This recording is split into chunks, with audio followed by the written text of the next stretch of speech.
even it's just taking a look at what you have and where you want to allocate your resources. But no, this doesn't mean, hey, now I need to spend $3,000 on, risk management a month, or 10 grand a month. No, I don't think so. And do Yeah. I need to, increase my coverage limit from 1 and 3 million to 2 and 5? I think there's good arguments why you don't do that, because the more coverage you have, if it's beyond what's necessary, it could create a target on your back because you've got more coverage.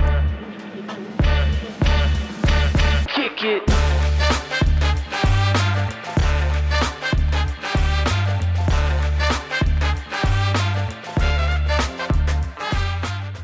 Welcome to Strata Stories. My name is Thomas Schreiber. I'm the Director of Marketing here at Strata PT. Strata PT combines your EMR and billing into one automated system to increase revenue and achieve a 99.99% reimbursement rate for physical, occupational, and speech therapy clinics. Recently, Strata PT was ranked the #1 EMR and billing system in outpatient therapy and rehab from Class Research. On today's episode, Paul Singh sits down with Michael Uzar, PT and founder of Rehab Risk Consulting.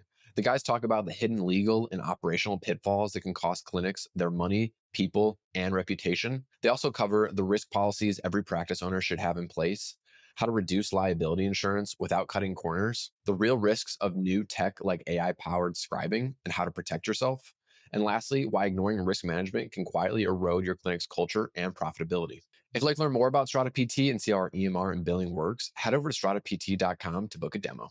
Now, without further delay, here's today's episode. You can't talk about risk without I feel like starting with a bad joke, right? It's like Toby from The Office is like, I just imagine that to be the risk guy. And that's the only bad joke I'll tell hopefully today. but, but, but I think it's one of those things that nobody really wants to talk about. It's kind of that weird elephant in the room because, very few things can kill a business, and risk is one of those things. Yeah, Um, oh, absolutely. Let me start with like a 50,000 foot view, and I'm going to leave it with start with a broad question, and then let's kind of see where the conversation goes. Um, you talk to a lot of business owners, and like you probably often see.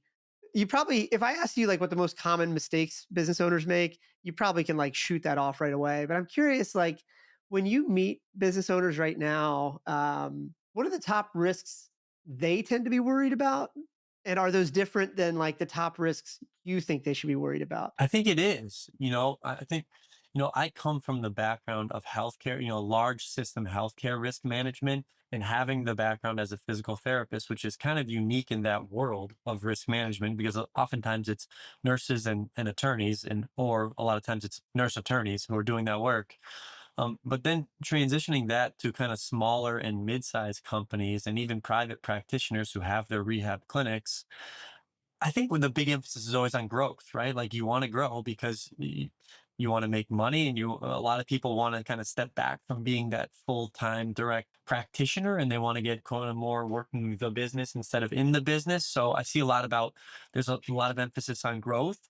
And then what happens is you go from being a one PT, one small office, and the next thing you know, you got 10 PTs and two offices, but you haven't made the investment to make things more robust from the quality process and management of when things go wrong.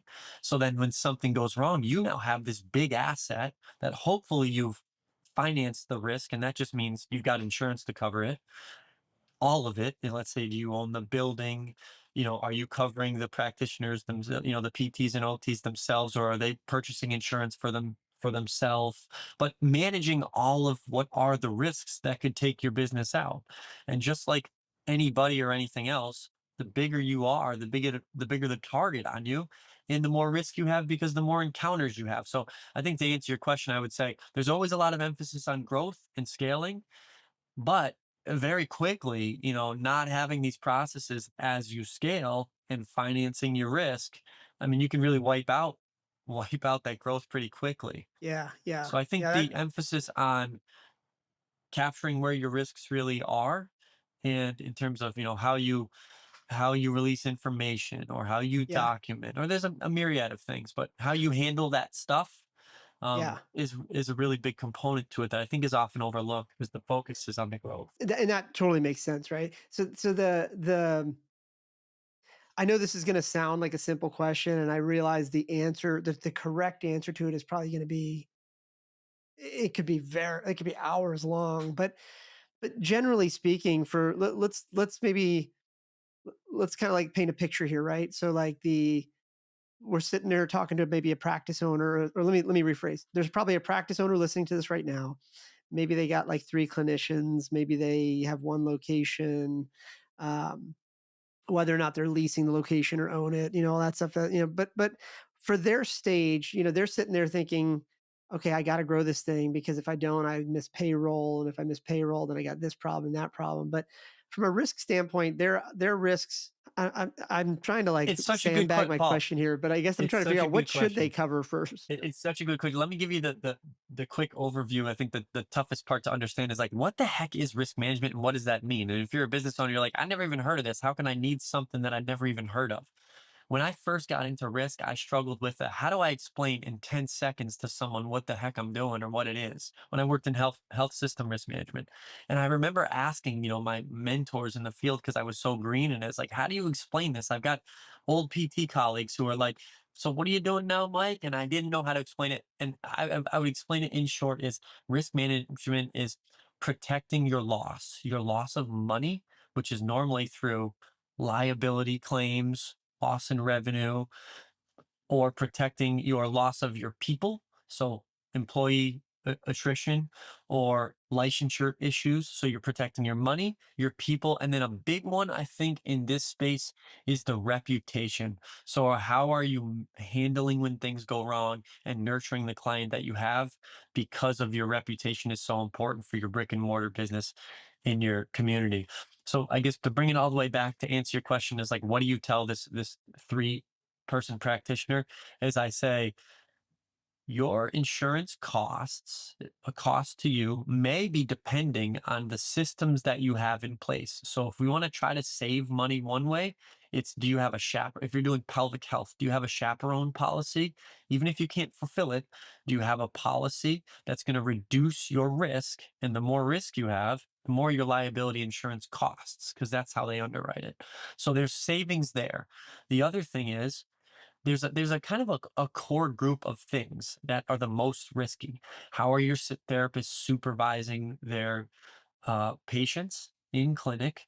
If a fall happens and then you get sued because they get hurt, or they're PTs and PTAs. So how are they doing their supervision? How are you handling the release of your information? So when someone shows up and says, "Hey, I want a copy of my mom's note," do you have a process for knowing that you receive that they've requested this, you're giving it out, you're ensuring who you're giving it out to can actually receive it because you could get a claim for giving that information to the wrong person and that wrong person does, even someone's employer. So things like what things do you need to insure? Your business itself, the people. So that's one aspect, taking a look at that. Another is, do you have certain policies in place for like releasing information and things like that? And then taking a look at like documentation practices. So, but I think to answer your question, there's a core 4 or 5 policies and practices that your clinic should have in place. And maybe a good way to like deep dive a little bit here now is like there's this topic that's so hot right now, AI. Everybody wants scribes, everybody wants AI powered patient communication, they want all these things. And one of the things I find really fascinating is that if you look at a lot of these companies that are advertising to clinic owners that claim to reduce documentation time and things like that, what's fascinating is if you go directly to their website and you go pull down the terms of service, like actually like download the terms of service posted there, you if you know what to look for, you realize very quickly they are limiting the damages that they can be liable for to the max that you pay them. Oh, um, absolutely. Yeah, the and retention. The retention right. is going to be like you're going to come out of pocket for basically any damages that, yeah. Right. th- So what is I'm curious, like it feels like to me that we're still in the early innings of AI in healthcare and all that, but like are you starting to see anything about like what the potential risks or unknowns or still are with this? Like let me just maybe the blunt question to you would be you and I both see all these ads for AI powered this and that, and they all promise really amazing things. But from a risk standpoint, what are some of the what are some of the risks that a practice owner might be assuming, or that a practice owner needs to be aware of if they're going to bring these types of tools into the environment? Yeah, I guess my general statement and thought on it is you're going to want to be early, but you're not going to want to be first, because there is going to be somebody is going to get made an example of in one of these cases. So I think the big risk is that you've got your data and your information that goes up into the cloud, and you're relying on them to protect your data. Now, if they breach your data, you've got to be really confident that you've got enough coverage protection for if that data gets taken somewhere and causes harm to your patient one way or another. So I think I mean, if you're going to be venturing into that type of stuff in terms of AI, which I think you're going to have no choice, you're going to have to, and it's going to be, it is right now so attractive to make your employees happier. If we're talking about even things like ambient scribing, right? Ambient scribing for your visit, we can very quickly become reliant on the fact that it does a great job. We don't need to review our note. So one of the big risks in the AI and specifically the use of the ambient scribing is, are our therapists now not going back and reviewing those notes before they put that stamp on it? And now that's in there and there's a minor error. And if you get a claim on that and you have an expert in the area who's reviewing that record, nobody cares or wants to hear that you say, well, it was the ambient scribe. It just doesn't hold up, like the question comes back to, you signed it, right? Like, and the expectation is that you're reviewing it. So two things I would say: the ambient scribing, it's going to be great, and I think it's probably going to be wanted and needed to be used to keep up in terms of retaining your employees, right? Because if I don't have to write that 8-minute note or 15-minute note, so I think you're going to need to use it, and it's probably going to be great. But there are considerations that you're going to want to take a look at in terms of how you manage that process, and then the cloud, the security aspect. Where's So your data? Yeah, where is your data being yeah. held? And yeah, Yeah. probably. Well, we're recording this in August of 2025 now, and just about a week or two ago, the FDA put out an announcement. Like Food and Drug Administration put out an announcement. They're starting to use more AI tools internally there, and one of their senior most people is quoted and this is on CNN, it's on all the major news networks. The the the headline is, he says, this FDA official says, uh, the AI tools they've used hallucinate confidently.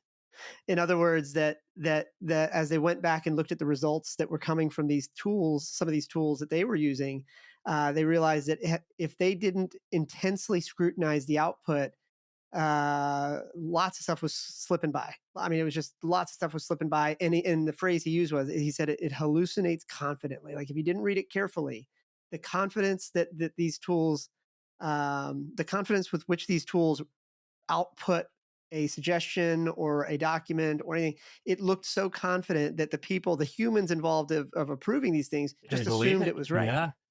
Yeah. I certainly don't know much about risk management, but I would say one of the things I've noticed quite often, as I talk to more and more practice owners, is I'll just usually ask them a question like, "Hey, do you have anything in your handbook? Do you have an employee handbook?" And they're like, "Oh yeah, yeah, we got, our insurance guy or whatever gave it to us." Whatever. I'm like, "Oh, okay, cool." So what is your policy on, like, your clinician documenting after hours and maybe taking a recording off of their cell phone, dumping it into Chat GPT, and trying to create a note off of that?" And they'll often be like, "Oh, that doesn't happen at all." And I'm like, "Oh, are you sure?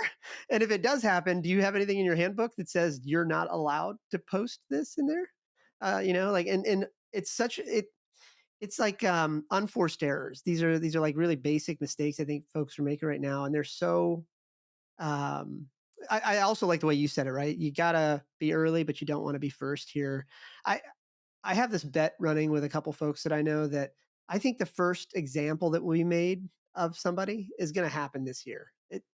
There's still 6 months left in the year. It's going to happen. There's investigations probably already underway. Everybody knows audits are happening at all times. And it's just a matter of time this year before somebody says something or gets caught. Absolutely. I think to your point about the handbook and stuff, if you're a business owner and if you're a small business PTOT practice and you got a few clinicians, I think almost right away you want to be having these open upfront conversations and writing a limited policy that says, hey, this is how we do things. We use this EHR, we use this, in terms of research, we use whatever we use, and we're not using anything else unless it's, agreed upon by the clinic director or have something. You don't have to have it all perfectly outlined, but you need something in place because if you think for a second that your clinician, when they get under the gun, isn't going to turn around and point to the fact that you don't have a practice or a policy, or you've never discussed it, or nobody said I couldn't. Yeah. So I think that's definitely a big risk, because that's like you talk about, these are coming, these Yeah. issues are coming. I can't remember where I saw this. Maybe it was somewhere on one of the comments you made on LinkedIn recently. I apologize. Should have cited it, but you talked about at one point you talked about high staff turnover being a risk factor. Um, so the part that I cut and pasted here is it says we usually talk about turnover as a business or culture issue, but how does it become a compliance or legal risk as well? Does that ring a bell for you? Because I think I saw it in one of your comments. You sort of alluded to this idea, and I wanted to kind of get your thoughts on it because I hadn't thought about employee turnover as a risk factor, and so that's why this caught my eye. One of the ways where that seems to come up is patient abandonment and termination. So patient abandonment because an employee leaves the job. So where it becomes, I think there's a lot of misunderstanding about this. And I think this is probably one area where the idea of there being risk of patient abandonment is used against therapists, where the risk might not be as great as you think. So now if you have a very small practice and you have a caseload of patients and you've got a therapist who's unavailable for a reason that's outside of the realm of what's acceptable for at the clinic. Now you have a whole caseload of patients who could have a gap in their care, and then they could incur some harm. And there is a risk of patient abandonment, and that can impact the therapist's license, and that can impact, a liability claim, because our liability claims really, most of the time, they really don't come without harm. A harm is a key component to that. So yeah, I think when that normally comes back to the employee retention, because if you don't have someone and they walk away from a caseload, yeah, I see. So like turnover is part of ultimately it was about the patient abandonment, and whether that yeah, occurs because of turnover or some other issue. yeah. We could even spin on that a little bit too. Is like, in terms of the employee retention, I think one of the key pieces is bringing the employee. Like, I just think about myself and probably a lot of others. Like, if you're engaged and there's a carrot somewhere in the future of something that you're working on, the therapists that are going to leave, or they're going to leave because of money, sure, at different times, but a lot of times they're going to leave because they feel like they're not as engaged, they're not working towards something. And there is a ton of people who want to go non-clinical nowadays. I feel like new grads want to go no non-clinical, whereas even just 5, 10 years ago, you'd serve 5, 10, 15, 20 years before you got burned out or wanted to do something else. So bringing your employees into the conversation of the processes. Maybe you've got someone who's going to be the expert on, documentation review, or you've got someone who's going to help with the kind of the patient experience end of it. But bringing them into special projects that it might take away a couple bucks from your Yep. practice if they're spending, 2 hours a week, right? Yep. But in the Yep. long run, maybe they stay 2, 3 years longer, and Yep. I'm sure we know the cost of, losing an employee. What do you say to somebody? Um, what do you say to so I think we can certainly agree that a lot of practice owners, particularly smaller ones, especially, probably don't realize how much risk they are incurring. But what do you say to somebody that now agrees that, like, oh yeah, I mean this is right. I definitely have more risk than I thought. On the flip side, now their concern might be, man, how do I make sure that I don't over index on this? How do I like what's is there how do you think about that? Like how do I as a practice owner, like if now that you've got me to agree that yeah, I got more risk than I realized I had, so I got to do something about this. How do I not how do I avoid ending up in a situation where I'm so over insured now or overprotected on the risk side that I'm just bleeding cash even more? Is there that may Yeah. be a difficult question to ask, by the way. I So think I, it's a good point, though. I think it's why I think that's why you have these conversations. A lot of this stuff is, I don't think there is a perfect fix out there right now, and that's kind of halfway the reason why I'm in this, because I had like thought like, man, we do this. All these big health systems have it. We do it for all of the docs, but we don't really do this and look at and implement programs, even if it's a light version, right? Even if it's just taking a look at what you have and where you want to allocate your resources. But no, this doesn't mean, hey, now I need to spend $3,000 on, risk management a month, or 10 grand a month. No, I don't think so. And do I need to, increase my coverage limit from 1 and 3 million to 2 and 5? I think there's good arguments why you don't do that, because the more coverage you have, if it's beyond what's necessary, it could create a target on your back because you've got more coverage. So I would think, I don't think you want to, and even things like, hey, if I got a 1099 employee, should I also pick up personal professional liability coverage for them? If they've got adequate coverage, the answer is going to be no. Take what you need on your entity and your organization, but you can absolutely, you know, over risk mitigate yourself. Like, I don't think it's appropriate to be, you don't, for example, you don't need a full-time risk manager.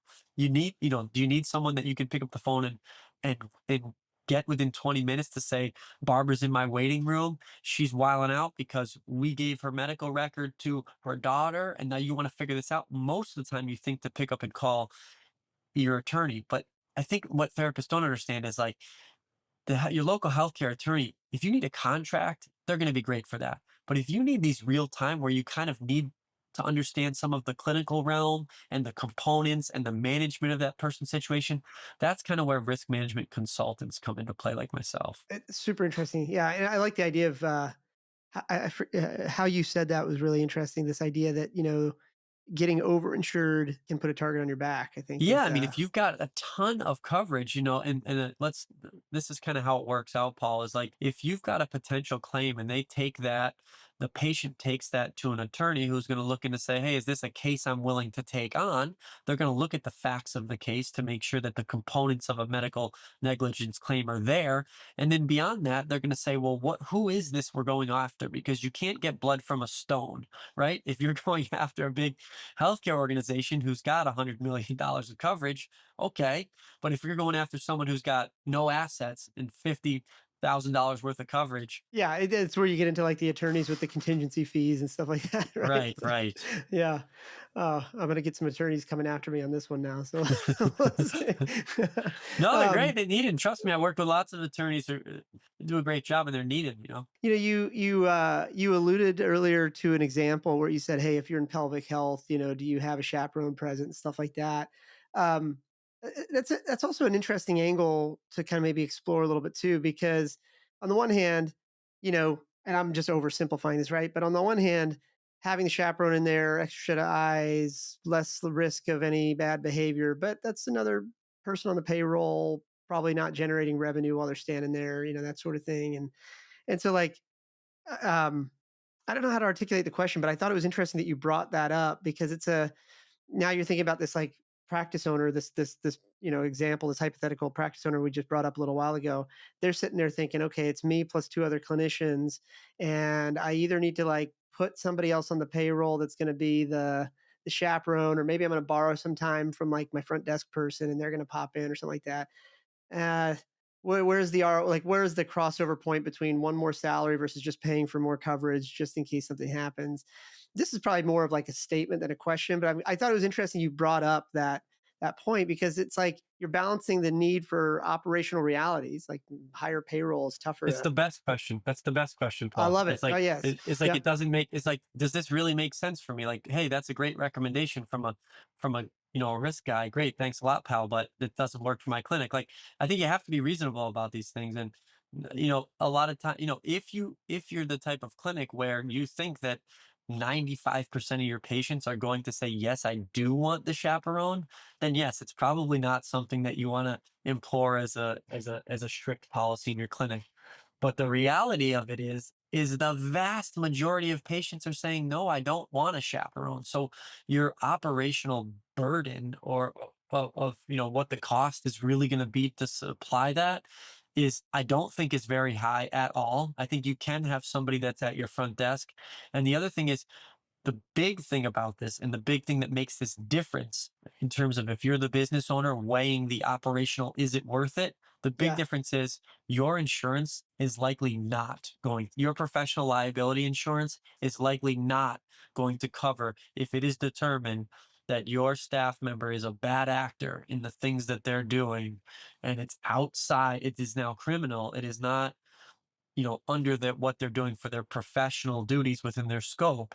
That changes things. And it is likely that you are not going to have that same coverage the same way you would if someone falls, or if manipulated someone and they got injured. So I think that this specific thing is different. So my suggestion really is for even these small clinics is you've got a light version of a policy that speaks to it and has the offering, knowing that most of the time these patients are going to decline it, and then if you see it, yeah, everyone wants it.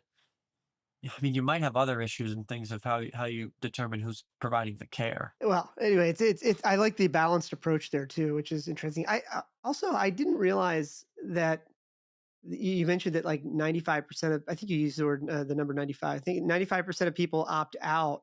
That's not what I expected, actually. I would have thought it would be the other way, but hey, that's, What, who want the chaperone? that would have been a pure conjecture, by the way. I would have Yeah, just yeah. assumed in that context, they may want it, but Yeah. clearly, what do I I would know? think I think it would be great to have some, pelvic PT professionals or OT professionals who are doing this weigh in on this for sure. But I think that, and the ones that I've spoke to, the reason why they haven't really thought or considered this much is because most patients don't ask for it or want it. Now they're not being offered it, right?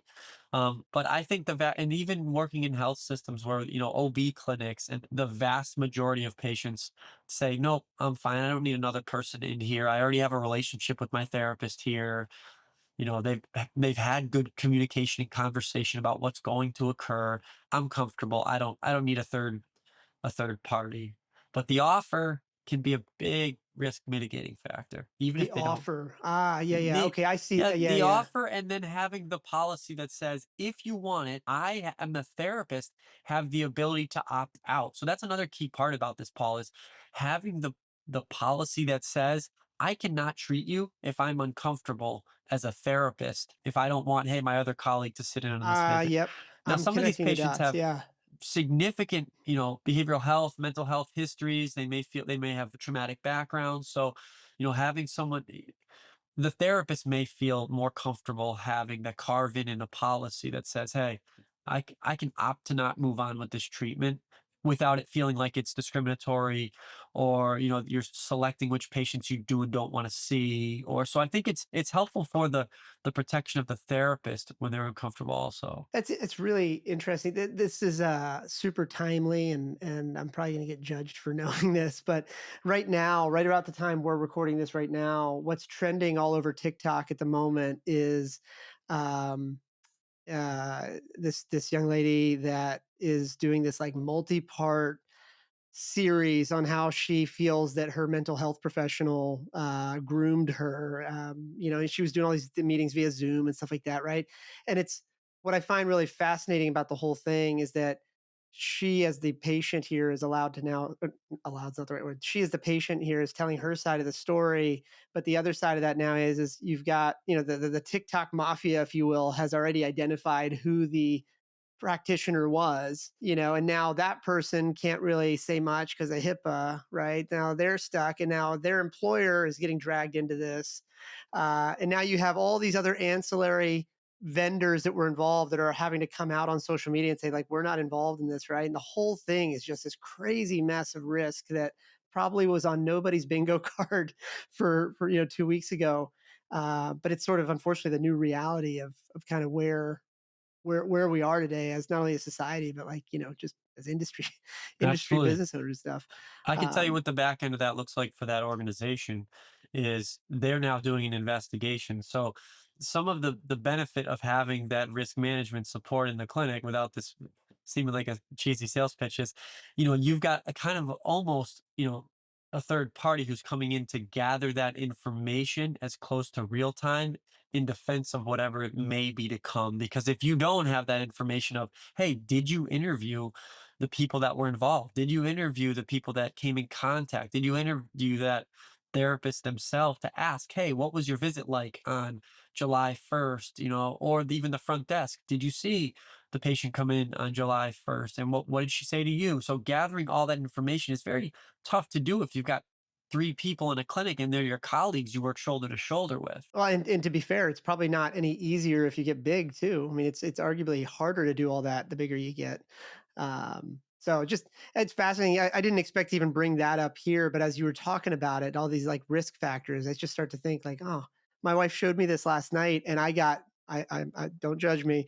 My wife was like, you got to check this out, and I watched the first part of it. You know, these things are like what 60 seconds long, and I was enthralled. I mean, it's like I'm like 18 parts into this now, and I'm like, holy cow, this is just a mudslinging fest everywhere.